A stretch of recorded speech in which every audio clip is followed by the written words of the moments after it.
Merci Samuel, merci à chacun d'entre vous. C'est une grande joie, un grand honneur de partager tout ce week-end avec vous, avec les jeunes, à The Rencontre. Vous vous rendez compte que, avec cette invitation, je suis devenu un prédicateur dans le monde virtuel.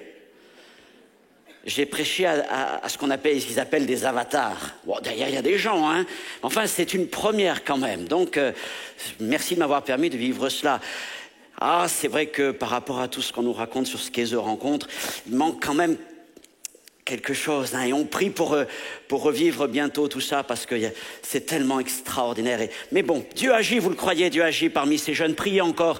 Il y a une réunion ce soir, il y a un programme demain. Priez pour que ce soit ceux qui... ceux qui étaient ici, c'était hier soir, mais ceux qui sont derrière leurs écrans. Pensez à tous ces jeunes qui ont passé une année difficile, hein, et qui sont derrière leurs écrans, peut-être dans leur chambre.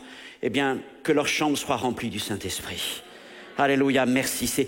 C'est ces prières qui vont donner le succès à The Rencontre. La dernière fois que je suis venu, c'était en février 2017, un peu plus de 4 ans. Nous étions sur le point de quitter notre assemblée de Paris après 10 ans de ministère en plein centre-ville de Paris, des années extraordinaires.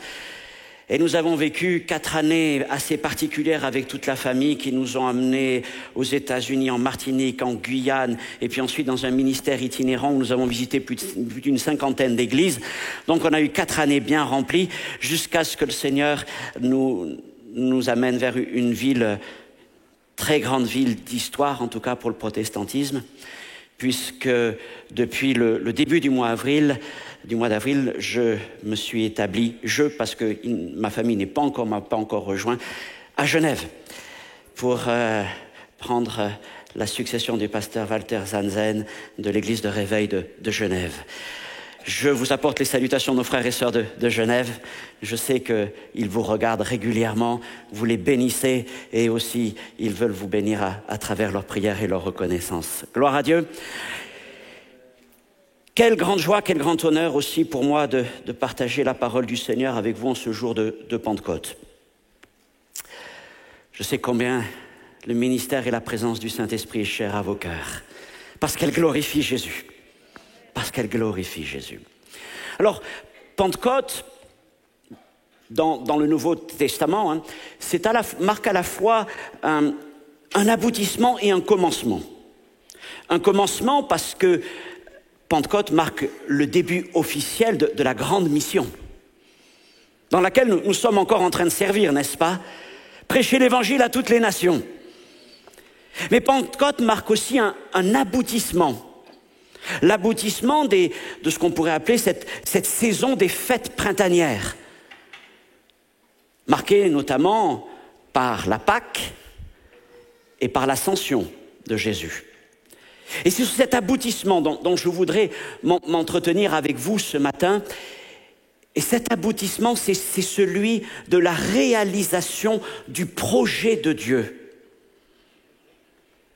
Si Christ a tout accompli à la croix pour nous réconcilier avec le Père, le projet de Dieu s'étend au-delà de la croix. La croix permet l'accomplissement du projet de Dieu. Et le projet de Dieu, c'est de demeurer avec nous.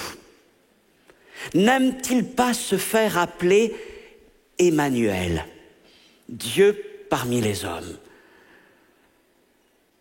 Malheureusement, trop souvent, les hommes se sont détournés de lui. Ce n'est pas Dieu qui s'est détourné de nous, c'est nous qui nous sommes détournés de lui, préférant la voie du péché, de la séduction, que la parole du Seigneur. Mais heureusement, nous avons un Dieu persévérant, un Dieu qui ne nous a pas abandonnés. Mais de toute éternité, il avait prévu un Rédempteur extraordinaire, merveilleux, son Fils Jésus-Christ. Venu donc pour expier nos péchés et nous ramener dans la présence du Père et ramener la présence du Père au milieu de nous. Et cette présence du Père au milieu de nous, c'est le Saint-Esprit. Et si Jésus a été l'Emmanuel pendant le temps de sa vie terrestre, depuis maintenant bientôt 2000 ans, l'Emmanuel, c'est le Saint-Esprit. Il est Dieu au milieu de nous. Alors, vous voyez donc le titre de ce message aujourd'hui, celui qui demeure avec nous. Et c'est tiré directement d'une parole de Jésus. Nous allons la lire dans Jean chapitre 14, verset 16. Et nous sommes à quelques heures de l'arrestation de Jésus, donc quelques heures avant la Pâque. Le Seigneur a réuni ses disciples dans la chambre haute. Et là, il va longuement leur parler du Saint-Esprit consolateur. Et il leur dit ceci: « Et moi, je prierai le Père, et il vous donnera un autre consolateur, afin qu'il demeure éternellement avec vous. » Et la promesse s'est accomplie au jour de Pentecôte. Seigneur, mon Dieu, mon Père, voici ta parole, voici ta promesse, elle est accomplie. Et notre désir le plus cher, mon Dieu, c'est de la vivre. Non pas simplement un jour par an comme un souvenir, mais Seigneur, comme une grâce permanente. Car Jésus l'a dit, il demeurera avec vous éternellement. Chaque jour, Seigneur, en toute situation. Et ce matin, tu es présent au milieu de nous. Tu es présent dans ce lieu, tu es présent avec nos frères et sœurs qui nous regardent depuis chez eux. La même présence, la même bénédiction, le même amour. Merci Seigneur pour ces moments que nous partageons ensemble autour de ta parole. Amen. Alors ce matin, je vous parle donc du Saint-Esprit et de la Pentecôte. Mais je voudrais les considérer d'une manière peut-être un peu différente que celle que nous avons l'habitude de suivre. Je voudrais considérer le ministère du Saint-Esprit, la personne du Saint-Esprit de la Pentecôte depuis le ciel. Et je voudrais vous parler ce matin du désir irrévocable du Saint-Esprit de venir au milieu des hommes et de demeurer avec nous. Et je voudrais vous parler de son amour éternel pour l'humanité. Le cœur du Seigneur pour chacun d'entre nous. Alors, on va faire ce matin une espèce de cours d'histoire. C'est l'histoire du Saint-Esprit. Mais c'est une histoire d'amour.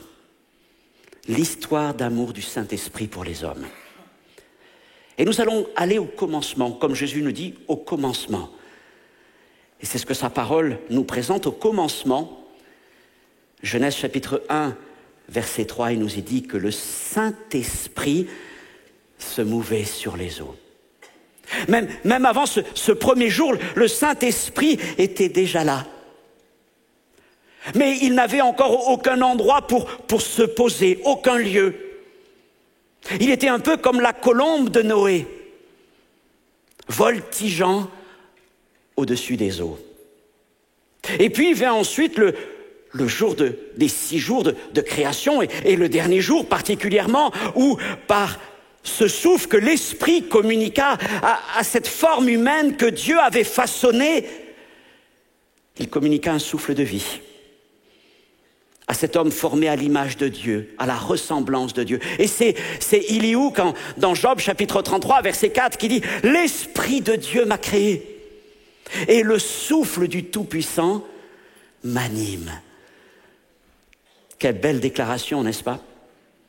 Et Dieu planta pour l'homme un jardin temple.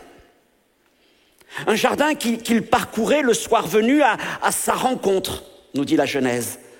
Et dans le mot soir, en hébreu, il y a souffle, il y a esprit. Et la Bible Semeur traduit le verset de Genèse 3:8 ainsi, au moment de la brise du soir, au moment du souffle du soir, du rouard du soir, ils entendirent l'Éternel Dieu parcourant le jardin. Ce souffle du soir, c'était déjà le souffle du Saint-Esprit. C'était le Saint-Esprit qui était présent dans le jardin pour aller à la rencontre des hommes. Et l'Esprit se réjouissait parmi les hommes jusqu'au jour où l'homme se laissa séduire. Et le péché et la mort entrèrent dans le monde par la désobéissance de l'homme, et celui-ci fut chassé du jardin et son accès lui fut interdit. Et le souffle du soir s'arrêta. Et l'Esprit ne vint plus visiter les hommes. À n'en plus douter, il en était profondément attristé. Plus tard, un autre temps vint.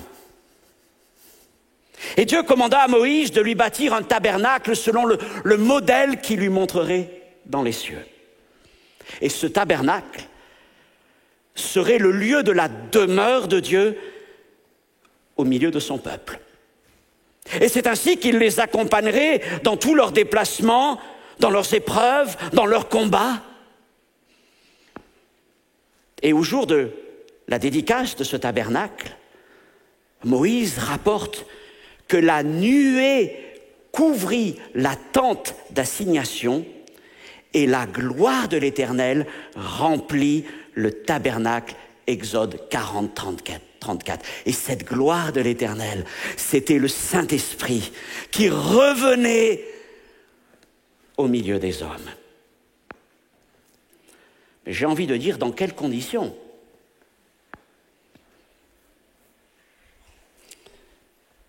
Il était là, réduit dans un espace qui ne faisait guère plus de 25 mètres carrés. Un espace qui lui était entièrement consacré, certes, et qui s'appelait le lieu très saint. Mais cet espace, cet endroit était un lieu sans lumière. Il était là comme en arrière-fond, séparé des hommes, inaccessible. Et c'était un endroit très solitaire, puisque seul une fois par an, un seul homme, le grand prêtre, pouvait pénétrer dans cet endroit, tout en respectant un protocole très strict et immuable. Alors imaginons donc une si grande puissance, mais j'ai envie de dire un si grand amour, s'obligeant à se limiter pour nous, afin de demeurer avec nous. Et dans cette époque-là, le Saint-Esprit ne voltigeait plus librement au-dessus des mers. Mais il devait demeurer dans ce lieu très saint, au-dessus ce qu'on appelle le propitiatoire, c'est-à-dire le couvercle de l'arche de l'Alliance, là où les deux chérubins étendaient leurs ailes qui se touchaient. L'Esprit du Seigneur était là, la gloire de Dieu était là. Maintenant, dans ce temps, au milieu d'Israël, il arrivait de temps à autre que Dieu envoie son esprit sur quelques hommes choisis pour des missions particulières. Il pouvait s'agir de chefs, un peu comme Josué, Othniel, Samson, Gédéon et d'autres. Alors il saisissait ces hommes, il les revêtait de force pour mener Israël au combat et pour rendre Israël victorieux. Cependant, la Bible nous rappelle que plusieurs de ces hommes ont attristé le Saint-Esprit par leur choix et leurs mauvaises actions. Et Dieu envoya aussi le Saint-Esprit sur des prophètes. Samuel, Élie, Élisée et d'autres encore. Et il inspira leurs paroles. Il leur donna du courage et il leur permit d'accomplir toutes sortes de miracles et de délivrances. Mais plusieurs de ces prophètes, de ces hommes oints et remplis du Saint-Esprit furent rejetés, emprisonnés, tués par le peuple et ses chefs qui refusaient de les écouter. C'est ce que nous rappelle Étienne au jour de son procès. Et puis dans ce temps, il y eut un homme particulier. Il s'appelait David. Un puissant guerrier, un adorateur incomparable. Et dès le jour où Samuel fut envoyé par le Seigneur vers David et qu'il déversa l'huile de cette corne, le Saint-Esprit le remplit. David fut rempli du Saint-Esprit et le Saint-Esprit l'accompagna d'une manière unique tout au long de sa vie. Parce que plus que tout autre, David chérissait la présence du Saint-Esprit dans sa vie.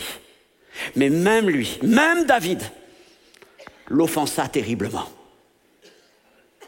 Dans l'histoire de Bathsheba et d'Uri, de tout ce qui arriva après, le Saint-Esprit fut certainement terriblement déçu par David, mais David s'humilia profondément et supplia Dieu, nous le savons, de ne pas lui retirer son esprit. Il avait vu ce qui s'était passé pour Saül, n'est-ce pas? Seigneur, ne me retire pas ton esprit. Alors malgré sa présence au milieu du peuple d'Israël, le Saint-Esprit restait donc limité dans son action. plus tard, vers la fin du temps des rois et des prophètes, les hommes ayant rempli Jérusalem et le temple lui-même de toutes sortes d'impuretés, d'idoles, de souillures, le Saint-Esprit finit à un moment par se retirer du temple et par quitter la ville. C'est ce que nous rapporte un des passages les plus saisissants et poignants du livre d'Ézéchiel. Vous pourrez relire chapitre 9 à 11, où on voit le Saint-Esprit quitter le lieu très saint, quitter le temple, quitter la ville. Et rien ne peut l'arrêter maintenant parce que le péché est à son comble dans la ville. Mais à ce moment-là, dans cette nuit de Jérusalem, quand l'Esprit de Dieu quitta la ville, à part quelques prophètes, qui s'en rendit compte? Jusqu'à ce que vienne le jugement, la condamnation et la destruction sur Jérusalem et sur le temple. Mais l'histoire du Saint-Esprit au milieu d'Israël ne s'arrête pas là. Parce que ce n'est pas la manière de Dieu d'arrêter les choses ainsi, n'est-ce pas? Mais par la voix d'un prophète, le Seigneur a donné à Israël et donné aux hommes l'une des plus extraordinaires promesses. Nous aimons ce texte. Après cela, écrit le prophète Joël, je répandrai mon esprit sur toute chair. Vos fils et vos filles prophétiseront. Vos vieillards auront des songes et vos jeunes gens des visions, même sur les serviteurs et sur les servantes. Dans ces jours-là, je répandrai de mon esprit. Oui, viendrait un jour nouveau. Quelle magnifique parole dépassant tout ce qui avait été connu jusqu'à présent. Oui, viendrait un jour où le Saint-Esprit pourrait de nouveau se mouvoir librement comme au jour de la création, mais aussi venir remplir pour l'éternité des hommes et des femmes de sa présence. Mais pour cela, pour que cette promesse s'accomplisse, un homme devait venir avant pour expier les péchés de tous les autres et les réconcilier avec le Père. Et cet homme, c'est l'homme de Nazareth. Jésus de Nazareth, fils bien-aimé de notre Dieu et fils de David, conçu par la puissance du Saint-Esprit dans le sein de Marie. Et Jésus fait tout le plaisir du Saint-Esprit. Au jour de son baptême, il descend sur lui sous la forme d'une colombe. Et Jésus est ainsi, en quelque sorte, le faible rameau, n'est-ce pas, avait dit le prophète. Il est ce faible rameau dont le Saint-Esprit vient se saisir pour annoncer la réconciliation aux hommes avec Dieu, la paix aux hommes avec Dieu. Et ce jour-là, l'Esprit remplit en plénitude le Seigneur et il le revêt de sa puissance. Et Jésus dit, quelque temps plus tard dans la synagogue, ouvrant le rouleau du livre du prophète Ésaïe, « L'Esprit du Seigneur est sur moi ». Vous imaginez quand le Seigneur dit ces paroles, la présence de l'Esprit qui est là, qui remplit toute la synagogue. Palpable peut-être comme au jour où Moïse et Salomon ont inauguré le tabernacle et le temple. L'Esprit du Seigneur est sur moi, il m'a oint pour annoncer une bonne nouvelle, l'Évangile aux captifs.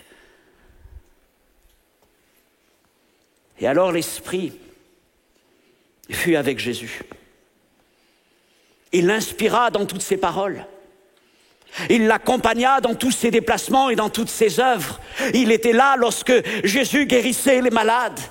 Il était là lorsque Jésus relevait les paralytiques. Il était là lorsque Jésus chassait les démons. Il était là lorsque Jésus ressuscitait les morts. L'Esprit de Dieu était avec lui. C'est le témoignage que Pierre rend. Le Père Jésus était oint d'Esprit Saint et de force. Gloire à Dieu.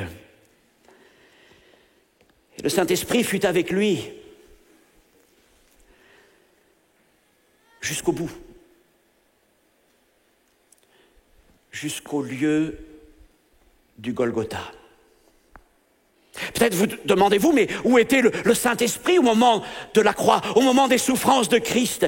L'Épître aux Hébreux nous donne la réponse. Hébreux 9, 14, c'est par un esprit éternel que Jésus s'est offert lui-même sans tâche à Dieu. Et l'Esprit était là. Et si le Fils souffrait pour nous à la croix de toutes les meurtrissures qu'il subissait dans sa chair et dans son être intérieur, n'en douterons pas, le Saint-Esprit, lui si sensible, devait ressentir tout cela aussi. Chacune des blessures de Christ, chacune des gouttes de sang qui s'écoulaient du corps de Christ, le Saint-Esprit les mesurait, les entendait, les ressentait. Il partagea toutes ses douleurs. Aussi, pouvons-nous imaginer quelle fut la joie de l'Esprit quand, 3 jours plus tard, le dimanche matin, très tôt, avant que les portes de la ville ne soient ouvertes, le Père envoya son Esprit pour aller relever Jésus-Christ d'entre les morts. Imaginez alors toute la puissance du ciel, toute la puissance du Saint-Esprit qui pénètre dans le séjour des morts et qui vient là pour relever Jésus-Christ. Oh, rien n'aurait pu arrêter le Saint-Esprit. Les chaînes tombent, les portes du séjour des morts éclatent et Jésus-Christ est vivant. Et la pierre qui était roulée devant la tombe est renlevée parce que c'est la puissance du Saint-Esprit. C'est le jour du triomphe, c'est le jour de la victoire. Alléluia! Jésus est vivant. La mort est vaincue, le péché anéanti, Satan défait, Christ triomphant et le Saint-Esprit se réjouit. Oui, le voile est déchiré, la pierre roulée, bientôt la parole du prophète s'accomplira. Le Saint-Esprit sera répandu, plus rien ne le retient, la voie est ouverte.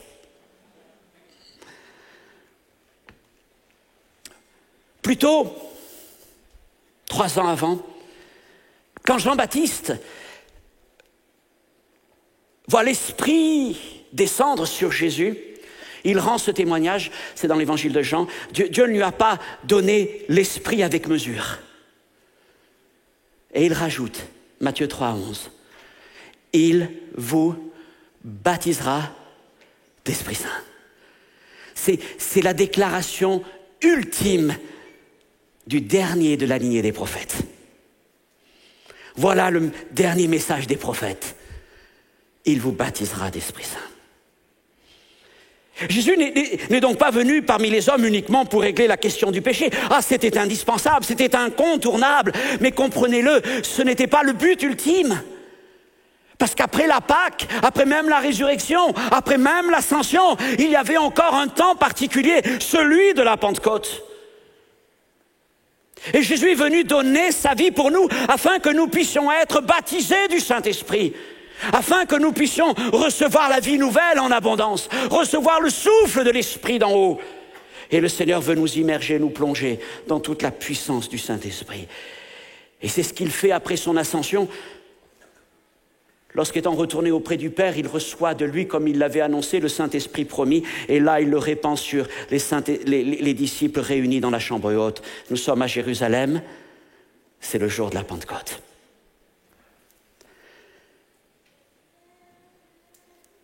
Revenons encore un peu en arrière. Non, encore à Pâques. Restons un instant à Pâques. Au moment de Pâques, nous le savons, le voile du temple se déchire de haut en bas. Mais ce voile n'est qu'une image. C'est l'enseignement des Hébreux. C'est qu'une image du véritable voile déchiré à la croix. Et ce voile, c'est le corps de Christ. Mais le déchirement de ce voile dans le temple est la démonstration qu'une route nouvelle et vivante est ouverte. Et cette route qui va de Golgotha jusqu'au trône de Dieu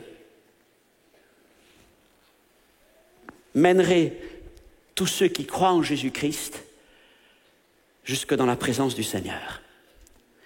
Mais j'aimerais vous dire aussi que cette route nouvelle et vivante, c'est celle que le Saint-Esprit devait, lui aussi, emprunter pour venir au milieu des hommes. Plaçons-nous alors dans le ciel, très haut. Plaçons-nous derrière le voile du tabernacle céleste. Vous imaginez derrière ce voile du tabernacle de Dieu, là se trouve l'Esprit. Il est séparé des hommes depuis tant de temps à cause du péché. Et au moment de la mort de Jésus à la croix, voilà que le voile se déchire. Le voile se déchire. Et devant lui s'ouvre une route nouvelle, une route qui est marquée par le sang de Christ. C'est le chemin qu'il va suivre pour revenir jusque parmi les hommes. Mais il doit encore attendre un peu. Imaginez, les disciples ont attendu 10 jours, mais lui a attendu tant de siècles, tant de générations d'hommes et de femmes, pour qu'enfin vienne ce moment où les écluses des cieux s'ouvrent. Alors il franchit le voile, ce voile déchiré. Il franchit le voile et il peut enfin aller vers les hommes. Et là, c'est comme au jour de Moïse sur le mont Horeb. C'est toute la puissance du ciel qui vient sur la terre. Et Acte 2 nous rapporte ces choses. Comme Samuel le disait, voilà, sur ces 120 disciples qui étaient assis. C'est toute la gloire céleste qui descend sur eux. Un vent impétueux. Un bruit de tonnerre. Un brasier divin. Imaginez depuis tant et tant de siècles que l'Esprit attend de pouvoir revenir parmi les hommes. Et son entrée est au niveau de sa gloire. J'imagine qu'ils ont dû presque être écrasés, ces hommes qui étaient là devant une telle puissance. Et ces langues de feu se sont posées sur eux. Mais ces langues ne les ont pas dévorés. Ils n'ont pas été détruits par ce brasier qui était là. Mais ils ont été remplis de puissance. Mais j'y reviens. Parce que nous, pentecôtistes, il y a souvent une dimension que nous oublions dans la venue du Saint-Esprit. C'est que, oui, il est question de puissance, mais il est question aussi d'amour et de présence. C'est ce que Jésus avait dit. Il sera en vous et il demeure avec vous éternellement. Il est le Saint-Esprit consolateur. Le paraclète, dit Jésus. Ça veut dire celui qui se tient à nos côtés. Le Seigneur avait dit, je ne vous laisserai pas orphelins. Et c'est un autre semblable à Jésus qui est venu. Il est semblable à Jésus en toutes choses. Il est glorieux, divin, plein d'amour, plein de grâce, plein de puissance, d'autorité. Et c'est le Saint-Esprit. Et le Saint-Esprit est venu pour demeurer avec nous. Mon frère, ma sœur, le Saint-Esprit est à tes côtés jour après jour. C'est vrai que trop souvent, nous oublions qu'il est là. Nous avons tellement pris l'habitude de sa présence, que ce soit dans notre vie de tous les jours ou dans nos assemblées, que parfois nous ne mesurons plus cette bénédiction. Mais le Saint-Esprit est là ce matin et il va être là quand vous allez rentrer chez vous dans votre voiture. Il va être là quand vous allez manger, quand vous allez ce soir vous endormir. Il va être là demain matin tout au long de la semaine. Quel privilège, mes frères et sœurs, nous avons par rapport à tous les hommes de cette terre. Le Saint-Esprit vit avec nous.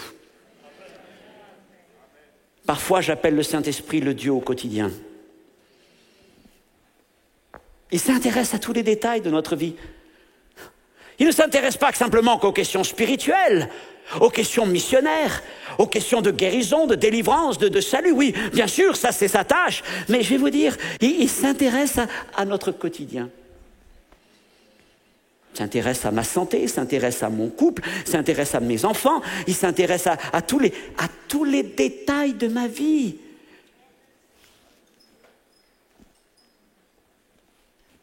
Quel ami fidèle! Et nous pouvons lui parler. J'aime aller me promener pour parler avec le Saint-Esprit, pour échanger avec lui. Et vous savez quel est le bénéfice de parler avec le Saint-Esprit? C'est que j'apprends à mieux comprendre la volonté de Dieu. Et une fois après avoir bien parlé avec le Saint-Esprit, eh bien je peux, aller prier le Père avec plus d'assurance et d'audace. Parce qu'il y a eu quelque chose entre moi et le Saint-Esprit, entre le Saint-Esprit et moi. Il m'a parlé, il a fortifié ma foi. Parlez avec le Saint-Esprit. Il veut être votre ami. Faites-en votre ami. Il veut demeurer avec vous. Mais je le disais aussi, nous ne pouvons pas l'oublier, le Saint-Esprit est venu dans sa puissance. Et cette puissance, elle explose là au milieu des disciples, mais elle va être libérée dans toute la ville de Jérusalem. Et d'ici quelques heures, quelques jours, et dans les temps qui vont venir, ce sont des hommes, des femmes remplis du Saint-Esprit qui célèbrent les louanges de Dieu dans des langues nouvelles, d'autres qui prophétisent, d'autres qui témoignent du Seigneur. Et au bout de quelques semaines, quelques mois, toute la ville de Jérusalem est remplie du nom de Jésus-Christ. Alléluia. Que nos villes soient remplies du nom de Jésus-Christ, de l'enseignement de Jésus-Christ. Des milliers d'hommes, de femmes se convertissent. Les malades sont guéris. C'est un réveil à Jérusalem. Et dans la contrée et les villes avoisinantes, la nouvelle se répand. Et Pierre s'en va visiter les frères et sœurs. Mais déjà, le Saint-Esprit est plus loin. Mais déjà, le Saint-Esprit est parti en Samarie. Oh, il reste à Jérusalem, mais il est déjà à Samarie. Et il accompagne l'audace de Philippe, qui s'en va prêcher aux Samaritains. Et là, il va confirmer la prédication de Philippe qui prêche. Il prêche quoi? Il prêche Christ, Philippe, acte 8. Il prêche Christ. Et il confirme sa prédication par des guérisons qui vont même étonner les sorciers. Et puis quand les apôtres arrivent en Samarie, ils vont prier pour les disciples. Et le texte ne dit pas exactement ce qui s'est passé, mais ils ont reçu le Saint-Esprit. Et on peut imaginer que la puissance de Dieu est venue sur eux. Et le Saint-Esprit s'en alla jusqu'à Césarée. Parce qu'il y avait là un homme, un Romain, un païen, un étranger, mais un homme pieux. Un homme qui craignait Dieu, Corneille. Et il envoya Pierre pour lui témoigner de Jésus. Et à peine Pierre avait-il commencé à prêcher, à témoigner du Seigneur, que le Saint-Esprit, ne pouvant plus attendre davantage, qu'il a coupé Pierre, et il est descendu sur la famille de Corneille et ses amis. Mais je dirais, c'est ce que tout prédicateur a envie. Seigneur, que ce soit toi maintenant qui prenne le relais, vas-y. Nous, on a fait notre part. Toi, maintenant, fais la tienne et c'est glorieux. Et ces gens ont été baptisés du Saint-Esprit. Ils ont commencé à parler dans des langues nouvelles. C'était un instant extraordinaire et glorieux. Et croyez-vous que le Saint-Esprit avait fini? Non. Il était déjà à 500 kilomètres au nord d'Israël, dans la 3e ville de l'Empire romain, une ville de dépravation qui s'appelait Antioche de Syrie. Et là, le Saint-Esprit trouva des anonymes, des disciples. Ce n'étaient même pas des apôtres. On ne connaît même pas leur nom. Mais c'était des hommes, des femmes qui, pour la première fois, ont eu l'audace de prêcher à des non-juifs. Ils ont témoigné de Jésus-Christ à des païens. Et le Saint-Esprit a aimé cela. Et la main du Seigneur était sur eux. Et un grand nombre d'hommes et de femmes se sont convertis à Antioche. Mais le Saint-Esprit n'en avait pas encore fini. Alors un jour, il va venir de manière particulière au milieu de la réunion des pasteurs de l'église d'Antioche. Il y avait des prophètes, il y avait des docteurs, vous le savez, notamment Barnabas, Paul, Saul et d'autres encore. 5 sont mentionnés. Et alors que ces hommes sont en train de servir Dieu, j'aime beaucoup, vous voyez, combien c'est important que, comme vos pasteurs le font ici, ils ne sont pas là simplement que pour faire des plannings, pour faire des réunions, même, je dirais même pour s'occuper de vous. Mais rappelez-vous qu'avant toute chose, ils sont appelés à servir Dieu. Dieu lui-même. Et ils servaient Dieu ensemble, dans la prière, dans le jeûne. Et là, le Saint-Esprit parla aux frères. Acte 13, il leur dit, maintenant, vous allez me mettre à part Barnabas et Saul pour l'œuvre à laquelle je les ai appelés. Il devait y avoir déjà des choses qui bouillonnaient dans le cœur de Barnabas et de Saul, qui regardaient les pays aux alentours, mais ils ne savaient pas forcément comment s'y prendre, jusqu'à ce que le Saint-Esprit leur dit, maintenant, vous allez rentrer à temps plein dans un service missionnaire, en quelque sorte. Et c'était une nouveauté, personne n'avait jamais fait ça avant. Il n'y avait pas d'organisation missionnaire. Alors le Saint-Esprit commença à les envoyer à Chypre, et puis vous connaissez toute l'histoire de Paul, de Barnabas. Mais le Saint-Esprit ne s'arrêta pas à ces deux hommes, il enleva encore d'autres. Et à travers tous ces apôtres, tous ces témoins de Christ, le Saint-Esprit a bouleversé des nations. Il a bouleversé des empires, des continents, des générations. Jusqu'à aujourd'hui encore, il agit dans le monde entier. Et nous arrivons au dernier jour. Quelques siècles plus tard, quand les églises sont bien établies, et leurs responsables considérés comme des princes et des prélats, eh bien les chrétiens finissent par négliger le Saint-Esprit. Et ils le délaissent. Ils n'ont plus besoin de lui. Alors pour se donner bonne conscience, ils établissent un dogme nouveau. Le temps des miracles est passé, les langues, les prophéties ont cessé. Et pour devenir chrétien, il n'y a même plus besoin de l'œuvre du Saint-Esprit, mais quelques gouttes d'eau aspergées sur un enfant font de lui un chrétien pour la vie. Et les siècles passent. Et l'Église s'enrichit peut-être, mais le Saint-Esprit devient le Dieu oublié, ignoré, inconnu. Pourtant, il est toujours parmi les hommes. Il ne s'est pas retiré, mais il attend des jours nouveaux. Et voilà que, les siècles passant, ces jours nouveaux arrivent et des hommes pieux, lisant les Écritures, s'interrogent quant à ce Saint-Esprit. Mais qui est-il? Qu'est-il advenu de lui? Mais pourquoi les apôtres dépendaient-ils tant de lui?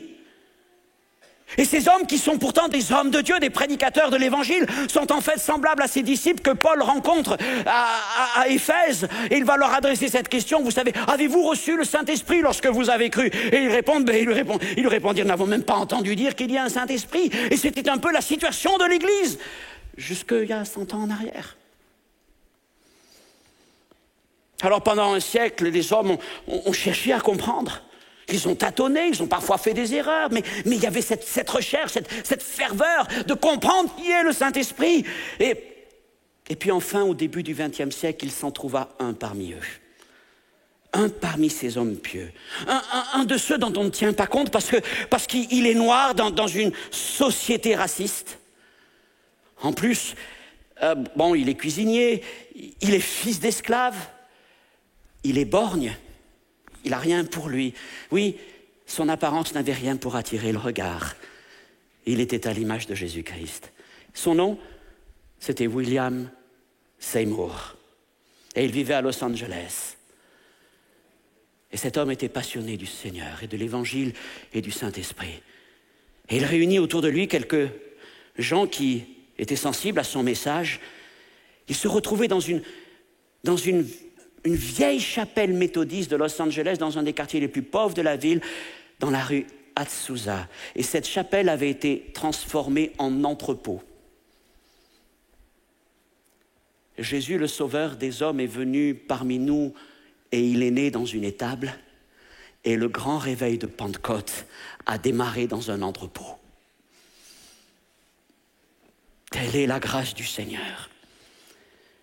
Mais bientôt, la nouvelle se répand. Bientôt, on commence à dire quelque chose se passe. La puissance de l'Esprit de Dieu est là. Des malades sont guéris, des démons sont chassés. Les gens commencent à parler dans des langues nouvelles. Qu'est-ce que c'est que cette histoire? Et de toute la ville de Los Angeles, même des quartiers les plus huppés, et de tous les États des États-Unis, et même du monde entier, à la manière, vous savez, des mages d'Orient venus à Jérusalem et puis à Bethléem pour adorer le Seigneur. Les gens se pressaient jusqu'à Los Angeles pour comprendre ce qui se passait et pour être bénis à leur tour. Et partout, comme un feu puissant, comme un feu dévorant, le réveil de Pentecôte s'est diffusé dans le monde entier. Ces hommes sont repartis avec la promesse, et depuis plus de 100 ans. Oui, le réveil de Pentecôte a embrasé le monde. Partout, des hommes, des femmes, comme Paul le disait dans les Corinthiens, de ceux qu'on méprise, de ceux qui sont fous, de ceux qui ne sont rien, mais partout dans le monde, de ces gens-là sont remplis du Saint-Esprit. Partout, la puissance et la gloire du Saint-Esprit se manifestent. Aucune montagne, aucun océan, aucun désert, aucune loi, aucune religion, aucune police, aucune armée, aucune technologie, aucun virus ne peuvent empêcher son action.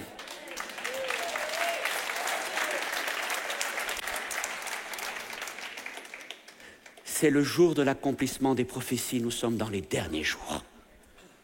Et le Saint-Esprit est à l'œuvre. Il prépare une épouse digne du Fils. Alléluia. Alors maintenant, mes frères et sœurs, je voudrais finir mon message de deux manières. D'abord, j'arrive au bout de toute cette histoire d'amour du Saint-Esprit pour l'humanité, pour vous dire ma crainte. Ma crainte. Et l'histoire est didactique, on dit. Elle enseigne. Ma crainte, c'est celle d'églises négligeant de nouveau le Saint-Esprit. Lui préférant peut-être les discours agréables aux oreilles des hommes, plutôt que l'Évangile.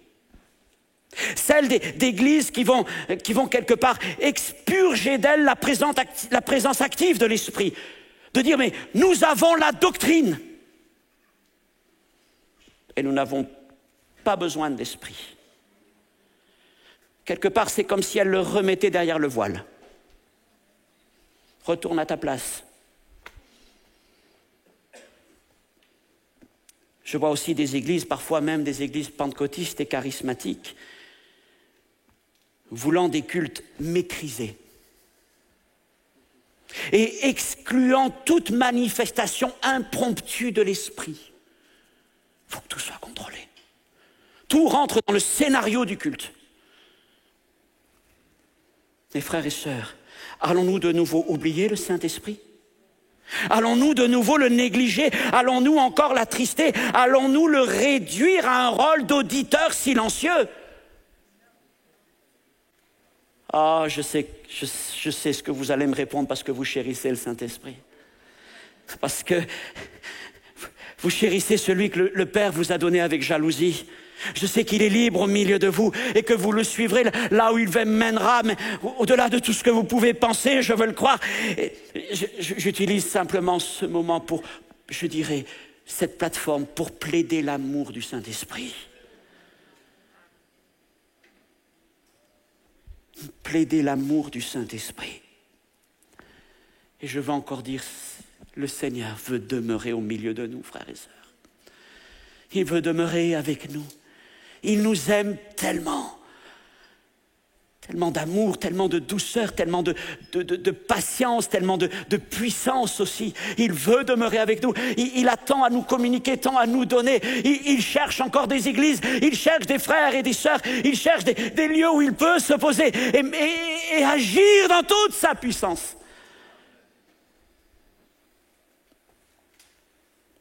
Alors, Saint-Esprit, trouve encore des églises dans lesquelles tu peux te mouvoir comme tu veux. Comme au premier jour. Et continue de nous remplir comme tu as rempli les apôtres et nos pères.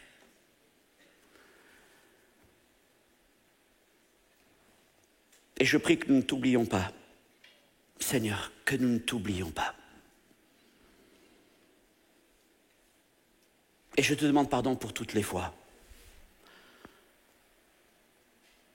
où nous avons pensé que nous pouvions faire sans toi. Que ce soit dans l'Église, que ce soit dans notre vie ou dans notre ministère. Je sais faire, Seigneur. Le Saint-Esprit dit, ok, non. Ce que j'ai envie de dire ce matin avec vous, j'en suis convaincu, c'est je t'aime.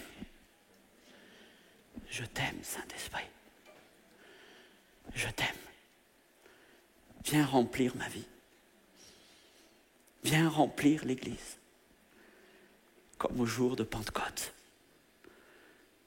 Viens remplir encore. Je vais laisser la place à la louange et peut-être à votre pasteur. Je vais finir par un temps de prière. S'il vous plaît, restons quelques instants dans un temps de recueillement.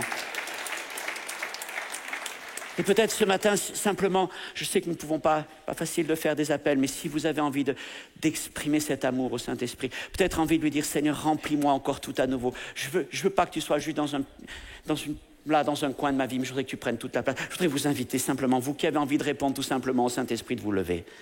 Si vous le voulez bien. Et puis on va commencer à louer le Seigneur. On va commencer à louer Dieu. Je n'ai pas besoin de vous apprendre à louer le Seigneur. Vous savez le faire. J'ai simplement envie de partager ces moments avec vous. Vous le permettez?